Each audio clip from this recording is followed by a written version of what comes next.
그럼에도 불구하고 주님의 음성을 듣고자 하고 주님이 오늘 주신 말씀을 통해서 전해주고자 하는 그 뜻을 해석하게 하시고 깨닫게 해주셔서 하나님, 이 시간에 부족한 종이 섰습니다. 하나님 말씀을 전할 때 온전히 우리들 삶 속에 임하는 말씀이 되게 하시고, 좋은 밭에 떨어졌을 때 30배, 60배, 100배의 결실을 얻으시듯이 이 말씀을 듣고 저희들이 열매를 거두고 성숙된 신앙인으로 살아갈 수 있도록 도와주시옵소서. 듣는 자, 전하는 자의 마음이 온전히 하나가 되어 주님의 말씀을 듣겠습니다. 말씀하여 주시옵소서. 예수님의 이름으로 기도드립니다. 아멘.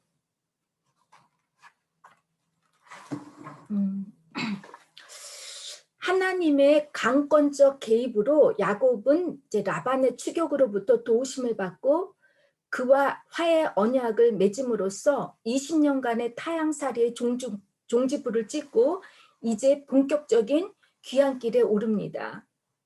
산 넘어 산이라고 귀향의 기쁨과 설레임도 잠시, 야곱이 고향 땅에 도착하기 전에 풀어야 할 가장 커다란 난제가 남아 있습니다.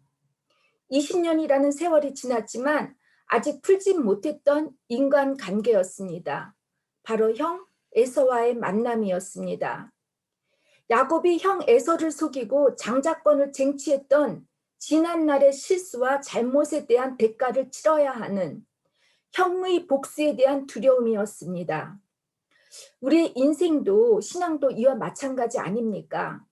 아무 문제 없이 우리 인생이 평탄하고 순조롭게 잘 나가면 얼마나 좋겠습니까만 그렇지 않은 게 우리 인생입니다. 뜻대로 되지 않습니다. 문제에 부딪히게 되면 열심히 하나님을 찾고 기도하다가 문제가 해결이 되면 잠시 기뻐하고 감사하지만 곧 하나님을 잊어버립니다. 어떨 땐 하나님의 동행하심과 은혜에 감사하기도 하고 믿음이 충만한 것 같기도 하고 반대로 어떤 땐 의심도 되고 실족도 하면서 삽니다. 이것이 우리 신앙생활의 모습입니다. 우리가 인생을 살다 보면 한 번쯤은 감당하기 힘들고 어려운 커다란 난제에 부딪히게 되는 일들이 일어납니다. 오늘 본문 말씀을 통해 최대의 어려움에 부딪힌 야곱이 어떻게 이 난제를 풀어나갔는지, 또 하나님은 어떻게 그를 지켜주시고 인도해 주셨는지 여러분과 함께 생각하면서 은혜 받는 시간이 되길 바랍니다. 인간이 가장 커다란 시험을 받는 일이 있기 전에 반드시 하나님께서는 이 시험을 이길 수 있도록 미리 이 시험에 준비할 수 있도록 마하나임의 하나님을 만나게 하십니다. 1절과 2절을 보면 야곱이 이제 고향을 떠나서 낯선 이방인 땅 바단 아람으로 향하여 갈 때 하나님께서 친히 베델에서 그를 만나 주셨듯이 또다시 귀향길에 그에게 나타나셔서 인격적으로 만나 주십니다. 야곱이 하나님의 사자들을 만났는데 마치 하나님의 군대였다고 합니다. 마하나임의 하나님의 모습이었습니다. 마하나임은 하나님의 군대라는 뜻입니다. 이게 징굴라가 뭐죠? 단수로는 마하나인데 이게 복수로 해서 하나님의 군대, 그러니까 똑같은 숫자의 형태의 두 무리, 두 진영의 모습을 하고 있다는 뜻입니다. 성경에서 쌍수는, 둘이라는 이 수는 하나님의 결합과 일치, 연합을 의미합니다. 여러분, 군대는 전쟁을 위해 준비되어진 무리입니다. 출애굽기 12장 42절에 보면 이스라엘 백성들이 가나안 땅에 입성하려고 할 때 하나님께서 그들을 여호와의 군대라고 일컬었습니다.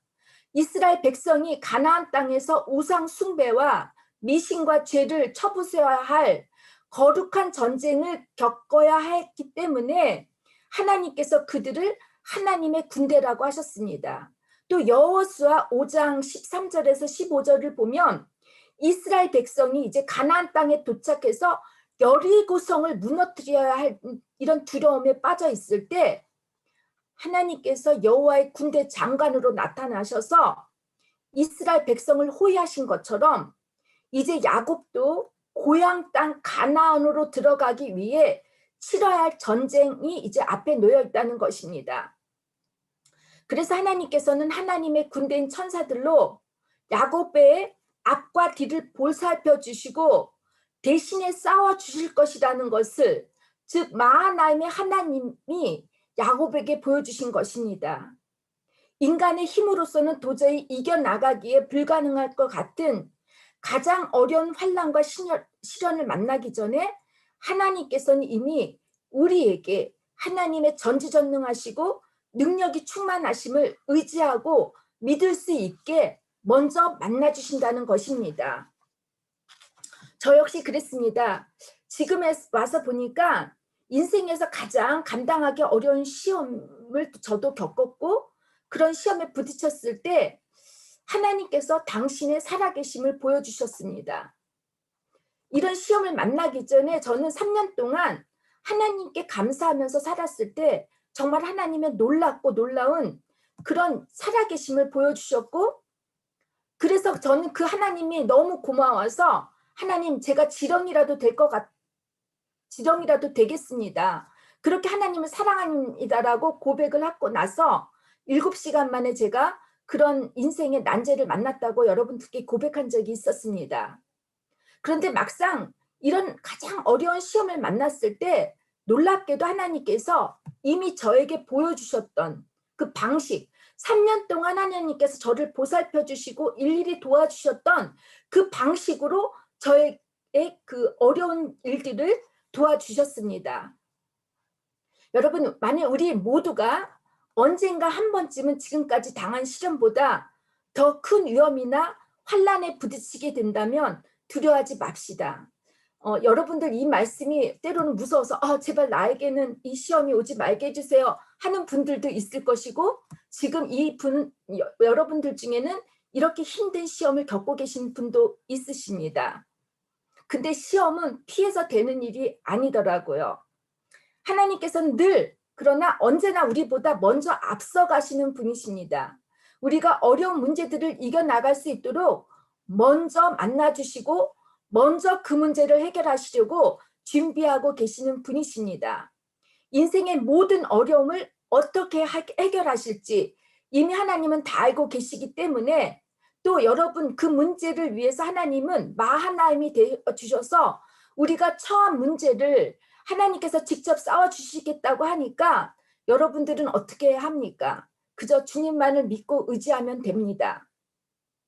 지금도 주님께서는 우리보다 먼저 앞서서 일을 하고 계십니다.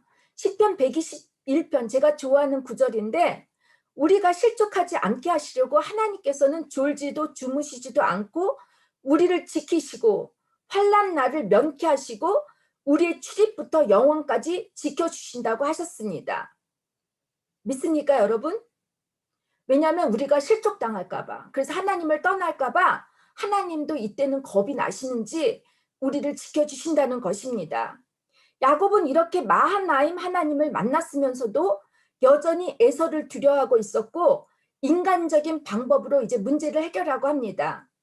최대의 난제에 처한 야곱이 취한 첫 번째 행동은, 죄송합니다. 제가 이번 주에 독일말을 너무 많이 써가지고 이 한국말을 읽는 게 제가 불편한데 여러분 괜찮죠? 죄송합니다. 야곱이 그 첫 번째 취한 행동의 반응은 그 문제의 심각성이 얼마나 심각한지 면밀히 계산을 하고 따지고 있습니다. 3절에서 5절을 보니까 야곱이 가나안 땅에 점점 가까이 이르자 형 에서에게 심부름꾼을 보내서 야곱이 고향을 떠난 지 줄곧 외삼촌의 라반의 집에 있었다는 소식과 이제 자신이 이제 어느 정도 부를 쌓았다는 소식을 알리게 합니다. 5절에 내게 수와 나귀와 양떼와 노비가 있다라는 뜻은 예전에 형을 속이고 뺏은 장자권과 같은 것이 이제는 필요가 없으니 자신을 긍휼히 여기고 용서해달라는 뜻이 담겨 있습니다. 그러나 야곱의 기대와는 달리 6절에서 7절을 보면 에서에게 심부름꾼을 보낸 사자가 돌아와서 에서가 400명의 군사를 거느리고 야곱에게 오고 있다는 소식을 전하니 야곱은 심히 두렵고 답답했다고 합니다. 아무리 사람이 나이를 먹고 인생에 연륜이 쌓이고 세상에 부러울 것이 없을 정도로 다 갖고 있는다고 해도 두려워하는 존재가 있는데, 그 존재는 저는 바로 내 자신이, 또 내 자신의 죄가 아닌가 생각합니다. 바로 죄책감입니다. 우리가 이 죄책감에 시달리다 보면 죄의식의 증후군이 쌓입니다. 형과 에서를 속이고 장자권을 빼앗은 대가로 늘 죄의식에 시달려야 했을 것이고 야곱은 늘 불안했었을 것입니다. 근데 그 불안함이 이제 현실이 되었습니다. 막상 형 에서와 직면하게 되니 그는 두렵고 답답하다고 합니다. 우리나라 속담에 원수는 외나무 다리에서 만난다라는 말이 있습니다. 꺼리고 싫어하는 대상을 피할 수 없는 곳에서 공교롭게 만난다는 뜻인데, 즉 여러분, 남에게 죄를 지으면 반드시 그 대가를 받는 날이 온다라는 것입니다. 이에 대해 두 번째 취한 야곱의 행동은 50-50, 50-50의 방법을 취합니다. 세상적인 방법과 하나님의 방법을 통해서 문제를 해결하려고 합니다. 9절에서 12절에 야곱은 나의 조부 아브라함의 하나님, 이삭의 하나님을 부르며 하나님께 기도를 합니다. 고향으로 돌아가라고 하시니까 하나님이시고 빈손으로 하란으로 떠났지만 지금은 많은 물질과 지식들을 선물로 주신 신실하신 하나님께서 은혜를 베풀어 에서의 손에서 구해달라고 이제 간절히 간구를 합니다.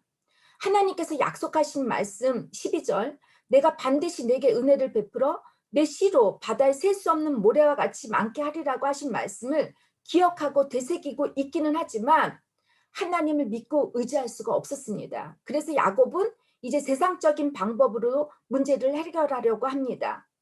먼저 야곱은 자기가 잃은 모든 재산을 잃고 싶지 않아서 모든 가축의 떼를 둘로 나눕니다. 만일 에서가 가축의 한 떼를 치게 되면 남은 가축의 한 떼는 여전히 잃지 않을 것이라고 생각한 것입니다. 피해를 최소화해서 자신이 살아남으려고 살아남아 보려고 합니다. 이 세상적 방법이, 야곱이 취한 세상적 방법은 바로 뇌물 공세였습니다. 13절에서 15절에 에서에게 뇌물 공세를 하려고 야곱이 예물을 선택한 짐승들은 다음과 같았습니다. 암염소 200마리, 수염소 20마리, 암양 200마리, 수양 20마리, 새끼가 달린 젖나는 약대 30마리, 암소 40마리, 황소 10마리, 암나귀 20마리, 새끼 나무 10마리, 도합 550마리 플러스 알파입니다. 정말 어마어마하지 않습니까? 왕에게 바치는 헌물 그 이상이었습니다. 이 정도로 야곱이 에서를 두려워했다는 것입니다. 이렇게 야곱은 형의 감정을 뇌물로 풀어보려고 하지만 마음이 놓이질 않았습니다. 야곱의 가치관은 변한 것이 하나도 없습니다. 팥죽으로 에서로부터 장자권을 빼앗은 야곱의 모습 그대로입니다. 물질이면 모든 문제들이 해결된다고 생각하는 그의 가치관입니다. 한국에서도 그렇고 많은 나라들이 뇌물, 그러니까 언더테이블이죠. 이 언더테이블로 인해서 골치 아픈 일들이 많이 일어나고 있습니다. 이 뇌물이란 어떤 직위 또는 권한이 있는 사람을 매수하여 사적인 일에 이용하기 위해 건네는 돈이나 물건, 물품이라고 합니다. 보통 한국에서 사업을 성공적으로 잘하려면 첫째, 술을 잘 마셔야 하고, 둘째, 거짓말을 잘해야 하고, 셋째, 흰 봉투를 잘 받쳐야 한다는 말이 있다고 합니다. 슬프게도 뇌물이 통하는 나라는 여러분 후진국입니다. 그래서 이 뇌물로 인하여 반드시 부패하고 망하게 되고 맙니다. 하나님께서는 분명히 너는 뇌물을 받지 말라, 뇌물은 밝은 자의 눈을 어둡게 하고 의로운 자의 말을 굽게 하느니라고 말씀하셨고, 악인은 사람의 품에서 뇌물을 받고 재판을 굽게 한다고 하셨습니다. 또 탐욕이 지혜자를 우매하고 뇌물이 사람의 명철을 망하게 한다고 하셨습니다. 여러분, 누군가의 대가를 바라고 물품을 주는 것은 서로에게 좋지 않습니다. 서로가 서로에게 종속이 되고 올무가 되게 하기 때문에 반드시 이 뇌물로 갈라지게 되어 있습니다. 하나님과의 관계도 뇌물 공세를 하려고 하는 분들이 있습니다. 하나님을 내 목적을 위해 수단으로 생각하기 때문에 믿음보다는 하나님께 헌금이나 봉사를 많이 해서 축복을 받으려고 하는 분들입니다. 제가 예전에 우리나라의 모 기업의 회장님하고 제가 같이 지낸 적이 있었습니다. 같이 지냈다라는 것이 다른 뜻이 아니라 그분의 일을 제가 번역하고 통역하는 일이었는데 그분이 정말 부자였습니다. 근데 그분께서 이런 말씀을 하시더라고요. 그분 하나님을 믿지 않고 불교 신자였는데 또 불교 신자도 나이롱 신자였던 것 같아요. 자기 그 조상들, 부모님들을 이렇게 절에다 모신대요. 근데 자기가 시간이 없어서 스님한테 돈을 준대요. 자기 대신에 제상과 이런 거를 지내게 해달라고 돈으로 그런 것들을 사시는 분들이죠. 야곱은 뇌물뿐 아니라 사람의 도움을 통해 문제를 해결하고 합니다. 자기 사정을 변호할 종들을 선택해서 종들이 에서를 만나게 되면 어떻게 야곱을 변호해야 할지 예상 질문과 답을 준비시키면서 에서를 나의 주라고 이렇게 나의 주라고 부르라고 연습을 시킵니다. 여러분들 좋은 변호사가 여러분들의 문제를 해결할 것 같지만 그렇지 않습니다. 내가 직면해서 풀어가야 할 문제들 사람을 통해서 해결하려고 하지만 그리고 사람을 의지하지만 하나님은 그렇게 하기를 원하지 않으십니다. 이렇게 야곱은 하나님의 뜻보다는 자신의 생각을 앞세우고 세상적 방법으로 문제들을 풀어보려고 하였습니다. 분명히 하나님께서 고향으로 돌아가라고 하실 때는 에서와의 문제도 해결해 주실 것인 것을 알았으면서도 야곱은 믿지 못했습니다. 눈에 보이는 문제가 하나님보다 더 커 보였기 때문에 그는 하나님께 기도는 하고 있지만 세상적, 인간적인 방법인 50-50의 방법을 선택해 보지만 여전히 불안합니다. 그래서 세 번째 마지막으로 야곱은 모든 것을 내려놓고 최대의 어려움을 하나님께 이제 맡기는 선택을 합니다. 방법을 선택합니다. 가장 두렵고 무서운 인생의 최대 난제에 브레이크가 걸린 야곱은 자신이 인생에서 가장 중요하고 소중하다고 하는 것들인 재산과 종과 아내와 자식들을 이제 하나 둘씩 순위대로 내려놓습니다. 이것이 33장에 나옵니다. 1절부터 3절까지 나오는데 이제 천천히 하나하나씩 내려놓습니다. 22절에서 23절을 보면 제일 먼저 재산과 종들을 야복 나루를 건너게 하고 마지막으로 22절 두 아내와 두 여종과 11명의 아들을 압복강을 건너게 합니다. 야곱의 성격으로 볼 때 그가 너무 이기적인 사람이기 때문에 에서가 쳐들어오면 가족이 죽건 말건 자신만 도망갈 수 있는 여지를 남겼을 것이라고 이렇게 해석하시는 분들도 있는데 야곱이 이 정도로 비인간적인지 아닌지는 여러분들의 해석에 맡겨보도록 하겠습니다. 야곱이 홀로 남았을 때 어떤 사람이 야곱을 이제 찾아와 싸움을 걸어옵니다. 이 어떤 사람이 누군지에 대해서 호세아 선지자는 여러분 시간이 되시면 기록했다가 다 읽어보시기 바랍니다. 호세아서 12장 3절에서 4절 야곱은 모태에서 그의 형의 뒷발꿈치를 잡았고 또 힘으로는 하나님과 겨루되 천사와 겨루고 이겼으며 또 울고 그에게 간구하였으며 하나님은 베델에서 그를 만나셨고 거기에서 우리에게 말씀하셨나니라고 되어 있습니다. 즉 그가 만난 사람은 바로 하나님이셨습니다. 하나님께서 어떤 사람의 모습으로 야곱을 찾아오시고 야곱과 씨름을 하셨다는 것입니다. 구약 성경에서는 하나님께서 자신의 존재뿐 아니라 자신의 의지와 계획을 위해 인간을 도구로 사용하시기 위해 직접 나타나시는 사건을 제가 예전에 아브람 나눌 때 얘기했는데 그 세 천사 이것을 신학적인 용어로 뭐라고 했죠? 현현, 마니페스트, 즉 하나님의 나타남, 에피파니아라고 말했습니다. 하나님을 만나는데 방해되는 모든 것을 내려놓을 때 이제 고독의 시간 속에 하나님께서 만나주시는데 예전처럼 꿈에서의 모습이나 음성으로 만나주시지 않고 직접 야곱과 부딪히게 직접 현실적으로 싸우면서 만나주신다는 것입니다. 어쩜 야곱의 지금까지 삶이 씨름이었습니다. 엄마의 뱃속에서부터 에서의 발뒤꿈치를 잡아야 했고 장자권을 가지려고 수단과 방법을 가리지 않았던 그가 마지막 자기보다 더 간교한 라반을 만나 모든 것을 가지기까지 그는 씨름을 하며 그의 인생을 살았던 사람이었습니다. 야곱은 이기려고 씨름을 하며 살았던 사람입니다. 야곱은 홀로 밤을 새워 목숨을 걸고 하나님과 씨름을 하고 있습니다. 26절에 보니까 당신이 내게 축복해 주지 않으면 보내지 않겠다고 이렇게 때를 씁니다. 그런데 하나님의 사람이 야곱을 25절 보니까 이길 수 없다는 것을 알았다고 합니다. 여러분, 아버지와 아들이 씨름을 할 때 아버지가 아들을 꼭 이기려고 합니까? 정 집사님, 지금은 아니겠죠? 성철이하고 현철이랑 씨름할 때면 우리 집사님이 질 것 같아요. 그죠? 그러나 아이들이 어렸을 때는 아버지가 그 아이들을 이기려고 하는 그 아버지가 정신과 치료를 받아야 될 것처럼 이렇게 아들을 이기려고 하지 않는 이유는 아들의 길을 꺾지 않으려고 일부러 져주듯이 하나님도 야곱과의 씨름에서 져주시는 이유는 하나님이 야곱에게 가르쳐주고 싶었던 것, 그것이 있었기 때문입니다.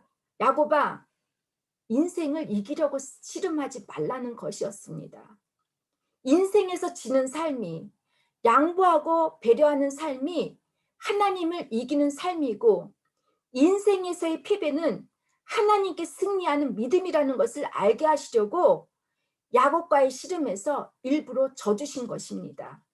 그러나 하나님께서는 야곱에게 져주시지만은 않았습니다. 어떻게 하셨죠? 야곱의 허벅지 관절을 어긋나게 하셨습니다. 그 허벅지 관절을 하는 뼈가 바로 환도뼈라고 합니다. 하체와 상체를 연결하는 부위의 뼈입니다. 히브리어로 보니까 야레크라고 하는데 다리의 윗부분, 그러니까 넓적 다리 위, 남자의 생식을 의미하기도 합니다. 이 뼈가 탈골, 위골이 되었다는 것입니다.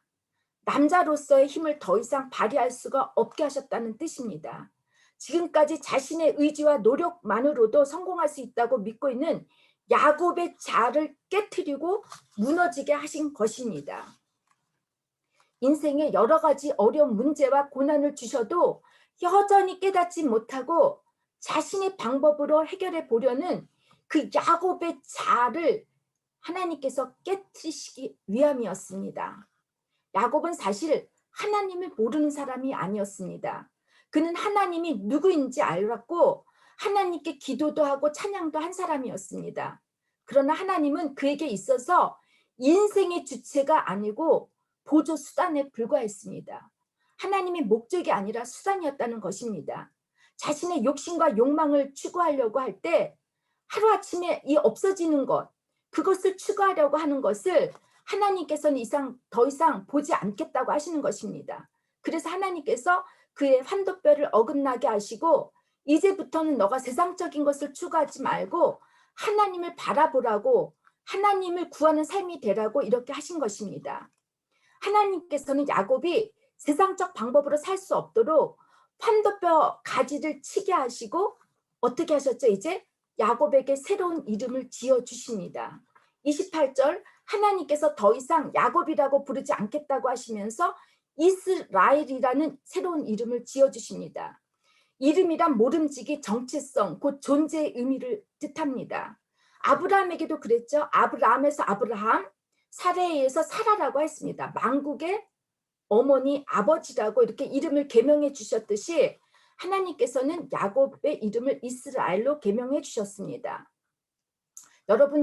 여러분들의 이름에는 분명히 뜻이 있을 것입니다. 여러분들의 부모님이 뭐 갓난이, 개똥이 이렇게 이름 지어주시지 않고 예전엔 그렇게 주셨대요. 여자를 그렇게 이름을 지어주시면서 깊이 고민하시고 생각하면서 지은 이유는 여러분이 어떤 존재로 살아가기 위해서가 아닙니까?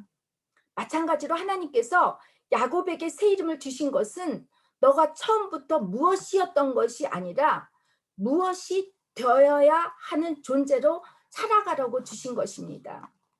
이스라엘이란 이스라, 그러니까 주도하다, 끈질기게 다투어서 이기다, 다스리다라는 기원형이고 엘은 하나님의 이름입니다.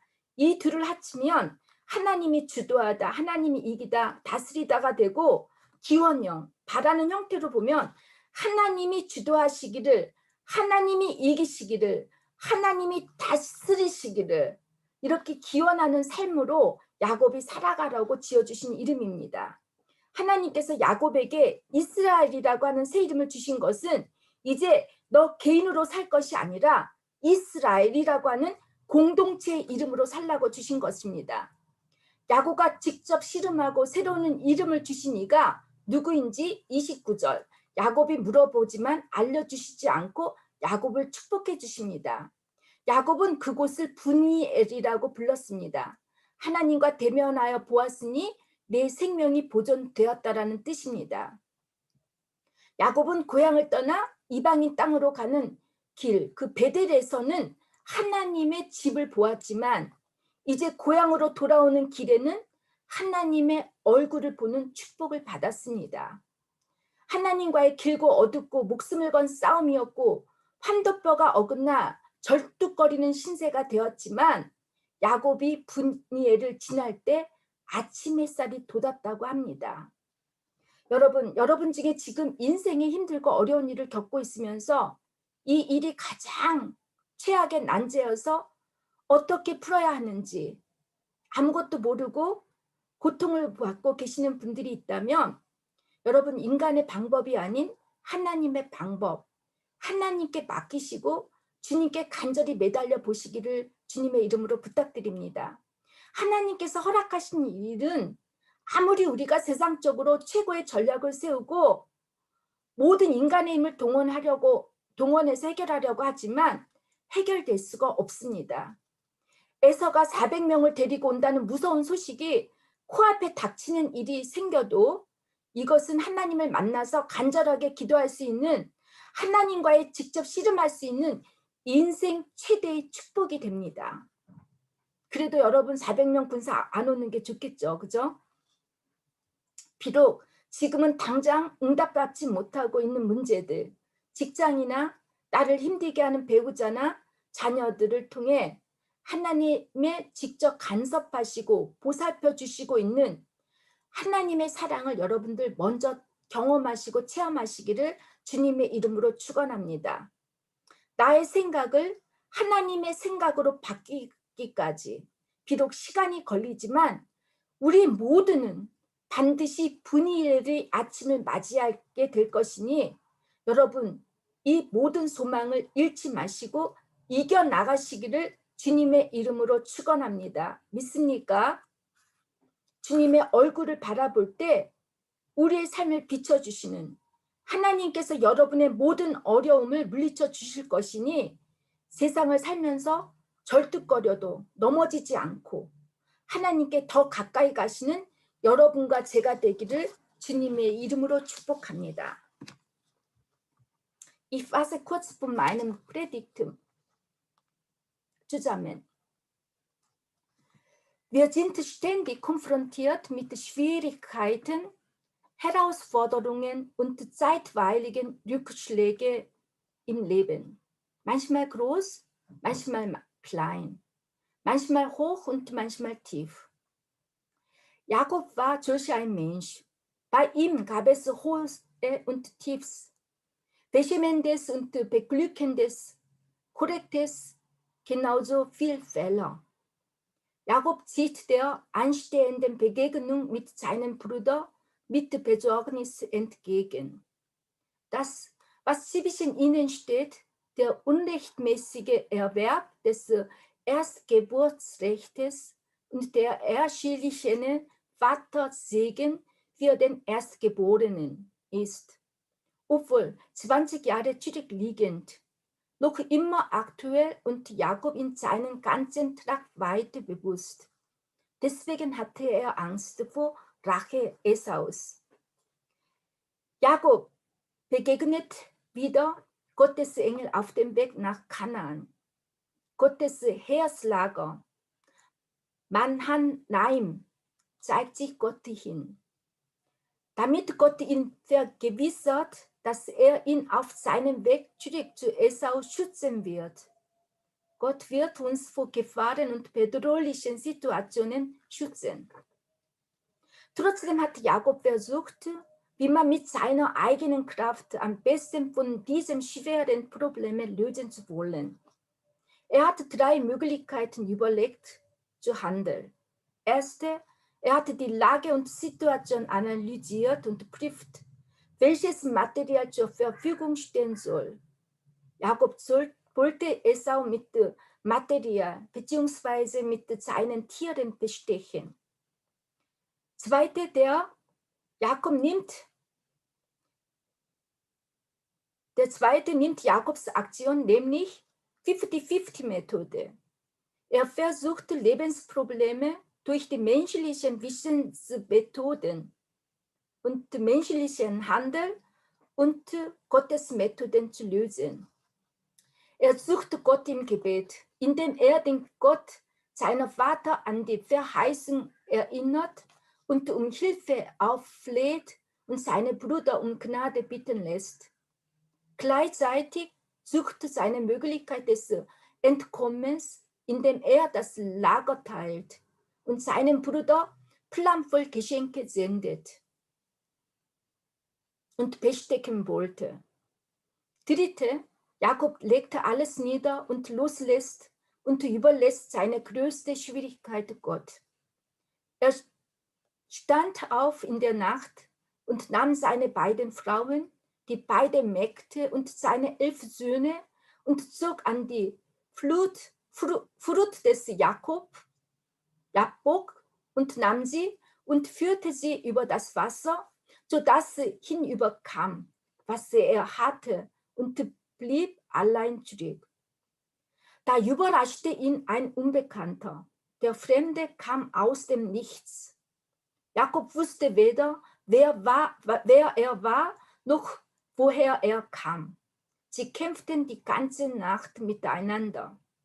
Der Fremde sah, dass er ihn nicht übermochte, verletzte ihn zum Ende an seinem Hüftgelenk, sodass Jakob für den Rest seines Lebens humpeln musste. Jakob schrie den Fremden an, dass er ihn nicht loslassen würde, bevor der ihn nicht segnete. Der Fremde fragt Jakob stattdessen nach seinem Namen und gab ihm einen neuen Namen, Israel, Gottes Streiter. Seinen Namen gab der Fremde nicht preis, aber er segnete Jakob.